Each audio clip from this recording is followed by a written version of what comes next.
Bonjour à tous. Vous devez vous dire à ma voix que ça va être une vidéo extrêmement agréable. Ah, ça ne peut pas être aussi agréable que de recevoir ce genre de courrier. Alors, je vais vous dire une chose. Nanterre. Donc. Attendez, on va faire comme ça. On va faire comme ça. Je vous montre ce que j'ai reçu. Voilà. Attendez, je cache l'adresse. Je vous cache l'adresse. Voilà, j'ai reçu ça. Donc, Monsieur Boulanger Cédric, Nanterre, voilà. Et donc, je prends un bouquin, voilà, que je vous montre juste en dessous, qui s'appelle Les Animatueurs. Alors, en fait, j'ai caché directement le visage des animateurs en question, même si j'aurais pu en dire deux mots. Voilà, qui sont De Chavannes, Carc Zéro, Thierry Ardisson, et je sais plus comment elle s'appelle. Je sais plus comment elle s'appelle. Je suis en train de chercher son nom en même temps. C'était une Mireille Dumas, je crois. J'ai rien contre Mireille Dumas, hein. Donc Pierre Ardisson, j'aime bien. De Chavannes ne répond pas et Carc Zéro s'habille en aigle. Je pense qu'on va y revenir. Ouais. On va y revenir. On aigle quoi? Un aigle condor, un aigle. C'est quoi? Enfin, c'est quoi comme aigle? C'est quoi comme aigle? Aïe, aïe, aïe, aïe, aïe, aïe, aïe, aïe, aïe. Bon. Je vous fais donc une vidéo sur Jacques Esbag, dit Arthur. Alors, je vais vous dire une chose. Je n'avais pas au début d'appréhension sur cette personne. Ça fait partie, moi, quand je voyais vraiment, vous savez, la télévision comme un rêve, avec des gens qui me faisaient beaucoup rire quand j'étais petit, qui m'amusaient, petit, jeune, moyen jeune, voilà. J'ai vraiment été bercé, quoi, tout ça. Donc, par exemple, De Chavannes, moi, il m'a beaucoup fait rire. C'est un accident industriel sur tout ce qui est culturel, mais dans Ciel mon mardi, par exemple, avec Patrice Carmouze, bah, j'adorais, quoi. Bon, bref. Maintenant, voilà, c'est un milieu que j'ai pu directement explorer, un- désintégrer. J'ai failli dire intégrer, mais c'est un milieu que j'ai pu désintégrer. On va dire ça comme ça. Alors, je reprends mon petit. Je vais prendre un paquet de mouchoirs. Top budget, hein. Je vous montre. Voilà ce que c'est. Donc là, vous avez les références du courrier, tout. Voilà. Alors, qu'est-ce que c'est? Cédric, qu'est-ce que c'est? Cour d'appel de Versailles, tribunal judiciaire de Nanterre, service du procureur de la République. Suite à une plainte déposée en date du 17 février 2021 contre Monsieur Siatoni plus contre X. Alors déjà, eux, ils prennent fait, injure publique, diffamation publique, menace et chantage. Je crois que c'est certainement pas ce que j'ai dû indiquer. Diffamation sûrement, injure peut-être, chantage, non, non, pas là-dessus. Pas là-dessus. Escroquerie en borne organisée, oui. Oui, il y avait d'autres motifs. Il y avait sûrement d'autres motifs. Voilà, il y avait d'autres motifs. Et contre X, en fait, c'était contre notamment Monsieur Jacques Esbag. Voilà, pour être tout à fait précis, hein. Et qu'est-ce que je reçois? Dis donc, avis de classement à victime. Voilà. En gros, qu'est-ce que ça veut dire quand vous recevez un avis de classement à victime? C'est du pénal ou du civil. Ils vous disent, en gros, vous avez la possibilité de passer outre ma décision. Gna gna gna. À l'audience, vous pouvez vous faire représenter, blablabla. Si vous entendez... Donc, le montant est supérieur à 10 000 euros, vous devez porter l'affaire devant le tribunal judiciaire du domicile de votre adversaire. Bon, alors, ce qu'on va faire. Et le plus important, hein, je vous montre, veuillez l'expression de mes salutations distinguées, le procureur de la République de Nanterre, qui n'est autre que, pour ceux qui suivent toutes mes histoires, Monsieur Pascal Prache. Non, mais Monsieur Pascal Prache. Donc 24 septembre 2021, vous avez été nommé à Nanterre au mois de juin 2021. D'accord? Donc, c'est-à-dire que, pourquoi ce procureur suit mes emmerdes les unes après les autres en se déplaçant au rythme des emmerdes? Alors, effectivement, il faut bien comprendre une chose. Je suis pas tout seul. Donc, quand je dis qu'il suit mes emmerdes, c'est pas que. Hein. Il doit sûrement faire, mais pas que. Hein. Il est procureur, il gère des dossiers, machin. Mais il suit aussi mes emmerdes. Et je pense qu'il est nommé. Vous savez, les nominations des procureurs, ça vient directement donc ministère de la Justice, président. Hein. Donc, c'est-à-dire quand il y a une nomination d'un j'avais failli dire un politique, d'un procureur politique, politisé, comme ça, c'est donc une décision qui est éminemment politique. Voilà, avec un but derrière. Bon.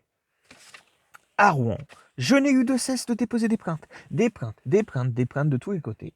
Je vais vous faire une vidéo sur ma web TV, plainte par plainte, d'accord?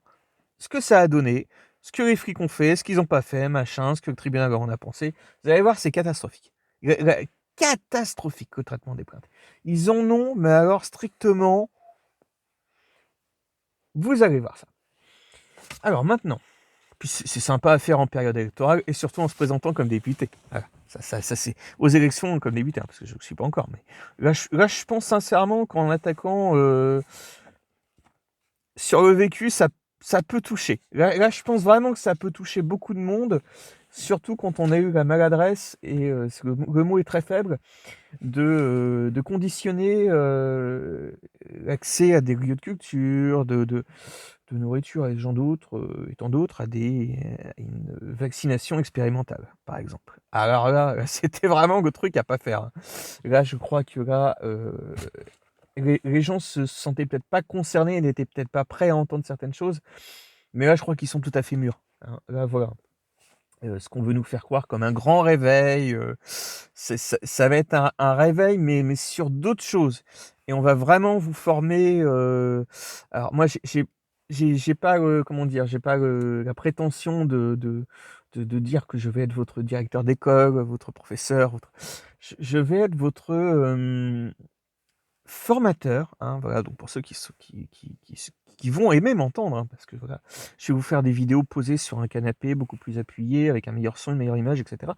Mais là, vraiment, ça va être des vidéos d'1 heure où je vais prendre tout mon temps, et des vidéos, bien sûr, la version 1 heure et la version raccourcie, hein, en 5-10 minutes pour que vous ayez vraiment bien le temps de saisir. Pour ceux qui ont envie de se plonger dedans, là oui, ça va être quelque chose.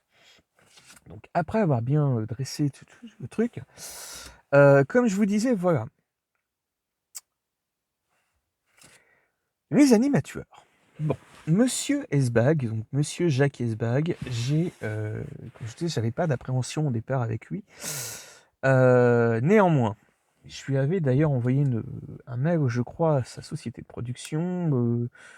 En fait, c'était pour pas qu'il se sente vexé parce que j'avais travaillé avec tous les autres. Puis qui se disent, en fait, moi, c'était ça mon approche, quoi. Qui se disent, ouais, ils m'aiment pas, machin, je sais pas quoi. C'était le moment où on me voyait partout. Ouais, bon, bref. Et maintenant, oui, on me voit plus que sur Internet. Et comme vous voyez, je me sens vraiment, j'ai moins mal au dos, j'ai un meilleur appui sur le dos. Enfin, j'ai une caméra qui est d'aussi bonne qualité. Si j'ai un éclairage de merde, c'est parce que j'ai décidé d'avoir un éclairage de merde. Voilà, comme je vous ai montré, j'ai un projecteur. J'ai décidé de pas le brancher parce que j'ai envie de rester un petit peu tamisé. Ça dépend de mes humeurs. Hein, voilà, je fais suivant mes humeurs. Il n'y a aucune coupe. Je dis ce que je veux dans la limite de la 17e chambre correctionnelle. Hein. Alors, Monsieur Jacques Esbag, moi, en fait, voilà. Il y a eu deux périodes. Je l'ai connu, donc, par la télévision, comme tout le monde, et j'en ai entendu parler par Dieudonné. Donc, Dieudonné Mbala, que vous connaissez tous. N'hésitez pas à regarder cette vidéo qui est donc sur Internet, où il fait une interview. Il dit en gros qu'il avait senti arriver la personne, quoi, et il fait comme ça, il dit oui, je suis le producteur, machin, je fais ce que je veux, ça vous fait de la publicité, enfin toujours c'est toujours le même refrain dans la télévision, ça va vous faire de la publicité, je sais pas quoi, enfin, faut pas les écouter. C'est là surtout par les temps qui courent, là je crois que là c'est terminé, hein.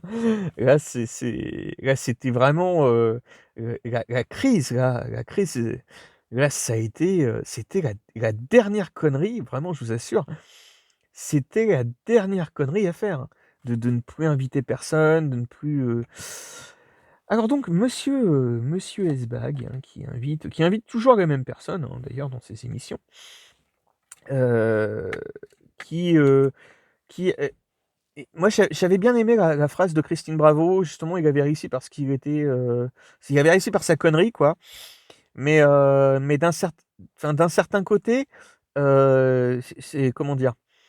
C'est des gens, où il faut garder effectivement une certaine distanciation. C'est-à-dire que cette phrase-là qu'il avait réussi par sa connerie est vraie et il y avait un petit côté touchant, quoi. Enfin, moi je suis content des gens qui sont pas forcément aidés au départ, qui voilà, il leur arrive des belles choses. Ils sont, très épanouis, ils ont de l'argent, ils ont tout ce qu'il faut, ils se tirent de la France, moi j'en rêve, et cetera et cetera et cetera. Bon, j'en rêve pas suite au traitement, j'en rêve, quoi, j'en rêve. Moi quand je vois ça, oui, je rêve de me casser de ce pays, quoi.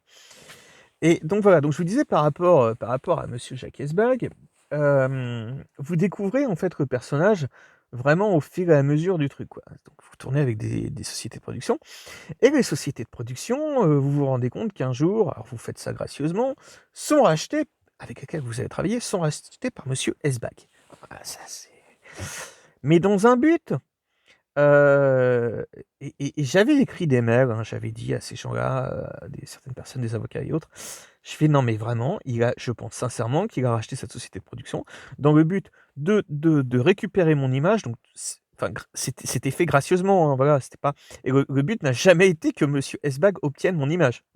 Ça jamais de la vie, mais jamais de la vie, quoi. Jamais de la vie et donc vous vous rendez compte progressivement qu'il y a une cabale, hein, contre vous. Heu, il y a donc une procédure contre laquelle dans laquelle je parle, de temps en temps, qui est toujours courante, hein, sur Nanterre. Il reste encore des quelques jours pour conclure, quelques semaines, et je ne m'exprimerai pas sur le sujet, parce que ça me permettrait de donner un droit de réponse aux parties adverses, ce que je n'ai absolument pas envie de faire, hein. J'ai pas envie de mettre le sujet publiquement, quoi. Enfin, moi, je mets les escrocs, je mets les animatueurs, je mets tout ça pour que les gens se protègent, que voilà, que les gens qui sont amenés à rencontrer ces gens-là se protègent. Et j'ai eu un avocat sur Rouen, à un moment donné, qui m'avait dit: «Vous devriez faire attention quand même, ils vont s'en prendre à vous». Il m'a pas dit exactement qui, mais «Tu devrais faire attention, quoi, machin». Hem C'était avant le Brésil. Donc, il y a eu que ça comme catastrophe à Rouen, grosse catastrophe, il y a eu que ça. Monsieur Hesbag, a été, semble-t-il, contacté par, cet avocat-là, avec, donc, une des parties avec laquelle je suis en procès. Un constat d'huissier a disparu, étonnamment. Bon, évidemment, j'en avais un double, hein, et il y a eu donc récemment, et c'était l'objet de cette plainte, le fameux personnage avec lequel donc, la personne qui fait un personnage avec lequel je suis en procès, heu, ils se sont permis donc sur l'antenne de TF1 de me diffamer publiquement, de refaire ce personnage, machin, bref. Donc, avec la complicité du groupe TF1. Donc on va faire très simple. Moi, le groupe TF1, fusionner avec, M6, allez-y, ça va très bien s'emboîter, allez-y, vraiment sincèrement. Heu, pour moi, hein, c'est terminé, d'accord? Donc c'est terminé avec vous. Je même si on me proposait de faire, juré de Jehovah ou je sais pas quoi, je sais que je suis un très, très bon repéreur de talent. Ouais, on dit repéreur. Je suis désolé, je suis fatigué à cette heure-ci. Un très bon repéreur de talent et j'avais repéré Gennaro d'ailleurs, j'avais repéré, bref, j'avais repéré plein d'artistes qui d'ailleurs certains ont reçu la fameuse injection, Heu, Les batteries industrielles, terminé. Voilà, d'accord. Donc j'ai plein de vidéos, je vais les diffuser. Terminé. Voilà. Les plaintes, rendez-vous au pénal.